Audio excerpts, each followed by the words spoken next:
بسم الله الرحمن الرحيم. أولا السلام عليكم ورحمة الله وبركاته. soo dhawaada walaalayaal kusoo dhawaada janalkeena caafimaad janal gacmo furan iyo niyad saafiya kusoo dhawaada insha Allah maanta waxaan idin wadaa topic aad muhiim u ah run ahaantii ku saabsan rag iyo dumarba waan filayaa topican in laga faa'iideysan doono.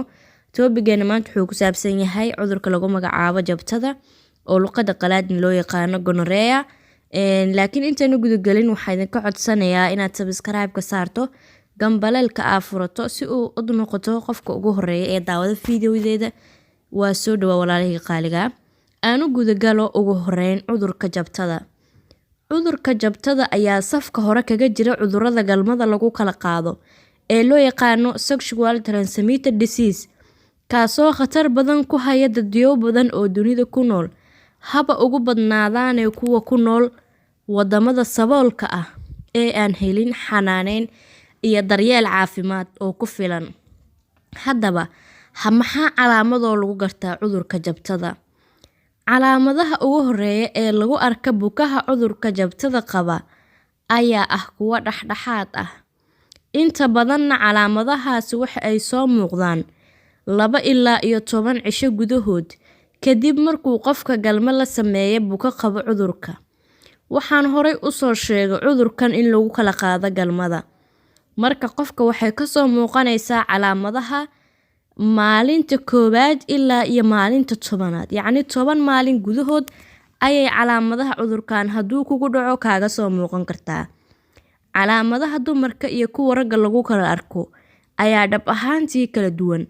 Cudurkan calaamadihiisa ragga iyo dumarka way ku kala duwan yihiin. Dumarkana waxay leeyihiin calaamado gooni ah, raggana waxay leeyihiin calaamado gooni ah. waan kala qaadi doonaa insha Allah. Ugu horeyn waxaan ku bilaabayaa calaamadaha lagu arko dumarka. Xanuun ama gubasho la dareemo xilliyada kaadida. Marka qofka uu kaadinayo inuu dareemo xanuun ama kaadida inay gubto oo loo yaqaano luqadda Ingiriiska ama luqadda caafimaadka pain or burning when urination. Qofka markuu kaadinayo inuu dareemo xanuun kaadida inay gubto. Lambar 2, dheecaan ka yimaada farjiga kaas oo ah cagaar marmarna u eg dhiig. Dheecaan inuu ka yimaado dheecaankaas oo kalarkiisu uu yahay cagaar marna uu eg yahay kalarka dhiiga oo kale. Calaamada 3aad ee dumarka lagu arko inuu dhiig ka yimaado xilliga caadada dhexdeeda. Haweenta markay caado ku dhacdo ilaa iyo caadada kale inta laga gaaro badana wax dhiiga kama imaado. Laakiin qofka jabtada qabo caado ilaa caado inta u dhaxayso ayaa waxaa lagu arkayaa dhiig in u dhaxeeyo. Waxaa loo yaqaanaa bleeding between menstrual period, yacni labada caado dhexdooda in qofka dhiig lagu arko. Calaamada 4aad ee haweeneyda qabto jabtada lagu arki karo xanuun inay dareento ama xanuun la dareemo xilliyada galmada. Calaamada 5aad qaarka dambe oo xanuuna. Qaarka dambe oo xanuuna waxaa lagu yaqaanaa lower abdominal pain. Qaarka dambe waxaa loola jeedaa adimaha hoose inay xanuunaan. Halkaas waxaan uga soo baxay calaamadaha dumarka ee qaba jabtada ee lagu arko. Waxaan u gudagalayaa calaamadaha ragga. 1, cuncun iyo xanuun laga dareemo gudaha dakarka. 2, kaadida oo lagu dhibtoodo. Waxaa loo yaqaanaa difficult urination. Qofka kaadida inay dhibto ama kaadida inay ka soo bixideeda uu dhibsado qofka. 3, malax leh xanuun oo ka timaada dakarka. Waxaa lagu arkayaa malax wadato xanuun. Calaamada 4aad ee ragga lagu arko waxaa waaye madax xanuun iyo qandho la dareemo mararka qaarkood ama marmar.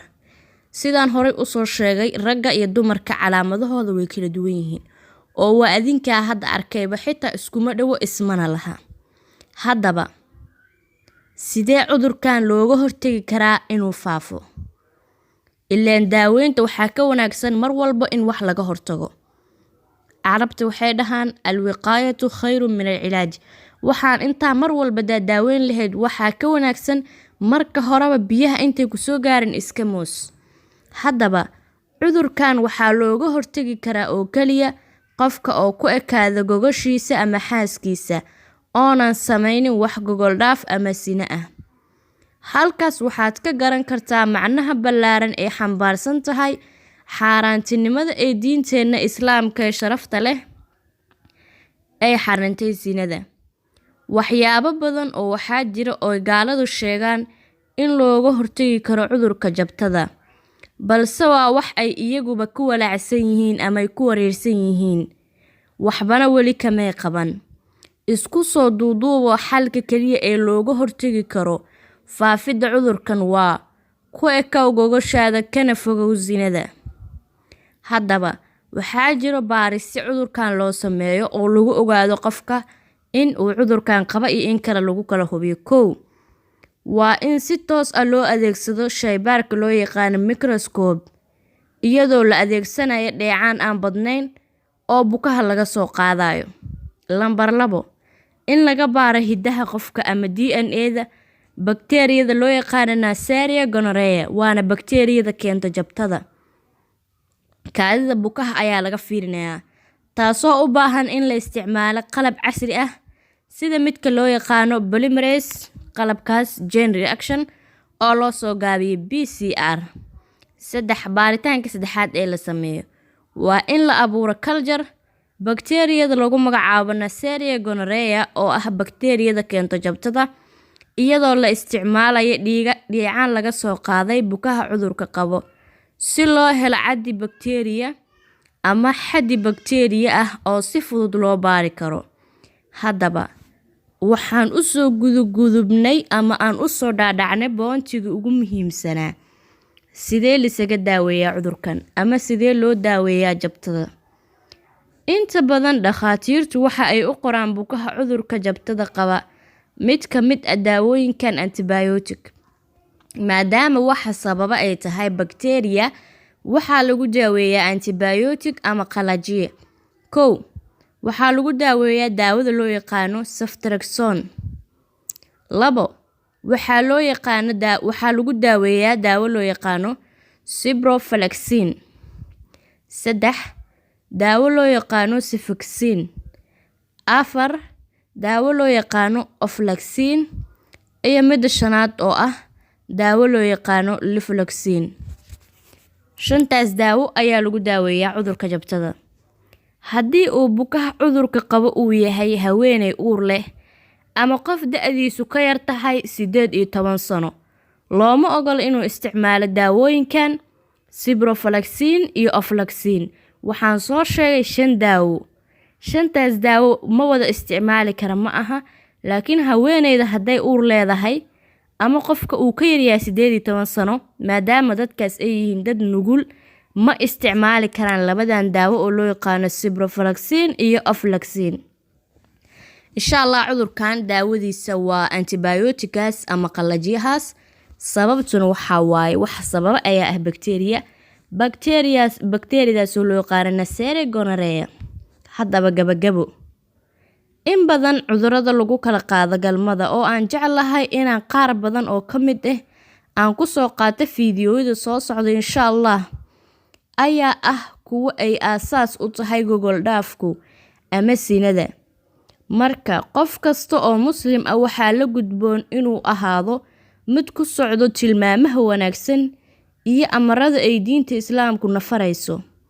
Tusaale ahaan waxaa kuugu filan kharashka kaga baxa wadamada reer galbeedka, gaalada iyo kadeedka ka haysta xal u helidda cudurrada galmada lagu kala qaado, iyadoo ay diintu islaamku ku xakamaysay hal aayad oo keliya.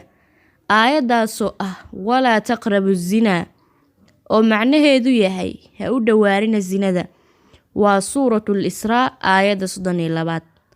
Marka insha Allah walaalahayga qaaliga ah, cashirkeena maanta waa noo gabagabo, halkaas ayuu noogu egyahay.